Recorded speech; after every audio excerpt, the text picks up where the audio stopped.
गंगा माई में देवे बा। भाई पियरी धोती देखल है कि ना? रसू कहले बाबा हम जान ना पौनी तो गलती हो गई। ठीक बा जा तनी बढ़िया बा भगवान के जग हो खो, लेकिन 2 रुपया हम कमैले बानी हमरो रुपया ले जाई आ गंगा माई में दे दे। गंगा माई में रुपया दे दे।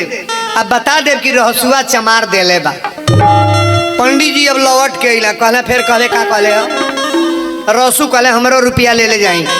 पंडित जी कहला तार जिभिया बे उखाड़ दे टॉप। अरे इतना स्टेट आदमी राजा मनन के न्योता जाता एकरी साथे चमारे का पैसा जाई रे, चमार की पैसा जाई। रसू कहले बाबा पैसों में छूत मानल गल बा का? कहीं किसी शास्त्र में बताओ। मुर्गा बेच के कोनो पैसा वीरेंद्र बाबा के दे तो ले कि ना? ना ले नहीं ले भो। मछली बेच के कोनो दे तो लेब कि ना? अंडा बेच के दे तो लेब कि ना? दारू बेच के दे तो लेब कि ना? मर्डर को के कोनो ले आके ब्यास गद्दी पर दे तो लेब कि ना? कहीं पैसा में छूत है? सब है माता जी का हीरमती माई का मंदिर बा, एमे डोमिनी अगर पूजा करे जात के रोक दी, रोक दे लोगे छतिया पर बतावा चढ़ के तोड़ दी। है माई तोहरे भर है। माता जी तो सबकी है महाराज। अब अपने को व्यक्ति सोच ले मैं तो बकरा करते करते कट जाता है जी। मैं वाली भाषा बोल दो। बहुत लोग कहते हैं बाबा मैंने खेत खरीदा, मैंने मकान बनवाया, मैंने ये किया। कोई धरती पर ऐसा पैदा नहीं कि अपने स्वतः कर ले, बिना परमात्मा की कृपा का कोई कार्य कर ले।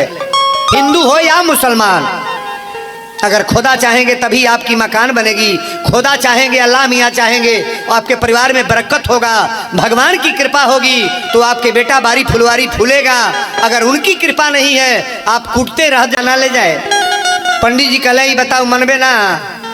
अरे चमारे का पैसा राजा के मनन के न्योता के साथे जाई। रसू कहले बाबा रुपया में कौन छूत बा? रोज रुपया के 10 रुपया धो के गोड़ लागत नहीं तो पैसा में छूत ना रहे। आज राजा के न्योता के साथे गंगा जी में पैसा ना जाई। पंडित जी कहले ना ले जाए। रसू भर भर रोवे लगल। जब रोवे लगल तब पंडित जी के तनी दया आई, कहले दे ताड़े तो दे दे, लेकिन एक बात सुन ले, राजा मनन से बताइए न कि उनके न्योता के साथे चमारे का पैसा। रसू कहले हम बताइब ना, ले जाई। पंडित जी 2 रुपया ले लेना पाकिट में आ कहले सुन ले, अगर मन पड़ जाई तब तो पैसा तोर पानी में फेंक दे, आ ना मन पड़ी तो तोर रुपया ले के तोके दे दे। पंडित जी लेके गए। अब देखा 2 रुपया पूरा कथा चले जाता कि न्योता लेके बाबा राजा के अरे डगरिया धैले जी।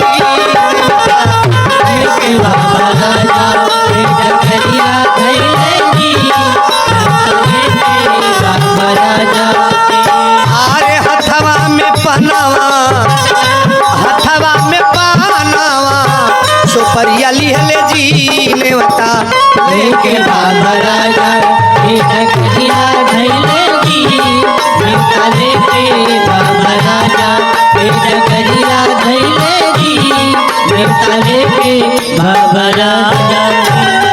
पंडित जी न्योता लेके गंगा जी के घाटे पर गए। ताक बोरा उतरले, पियरी धोती में बांधल है, अच्छत चावल गड़ी के गोला, पान के पत्ता रुपया, 101 रुपया नगद।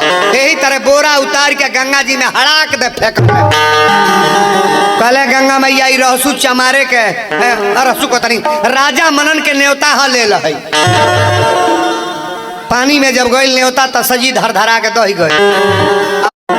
रसुआ चमारे के पैसा भुला गई। आ जब होतना दूर गई ना तो गंगा जी में एक मैग पानी ऊपर आ गई।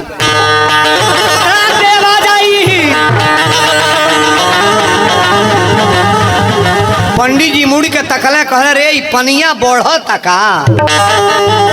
अभी तो पानी नीचे रहल, लेकिन पानी बढ़ने का एक ही कारण रहसू के 2 रुपया। केकर रुपया नहीं दिला? रसुआ चमार के पैसा ना दिल रहे। लेकिन पंडित जी विचार करे वो रसुआ के पैसा तो थैलिए में बा। राजा मनन के न्योता दिली है का जानी वही के मारे गंगा जी बढ़त हो तलाक तलाक आवाज आवे। लेकिन पंडित जी विचार कैले आरी जब धैले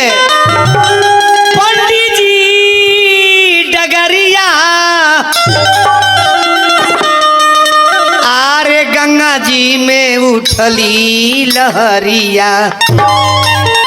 बाबू हो कि अरे बाबूजी है, अरे बाबूजी है, अरे मन मन पंडित जी विचार रे। अरे बाबूजी, अरे बाबूजी, मन मन पंडित जी विचार रहे हैं। अरे बाबूजी, अरे बाबूजी, मन मन पंडित जी विचार रहे हैं।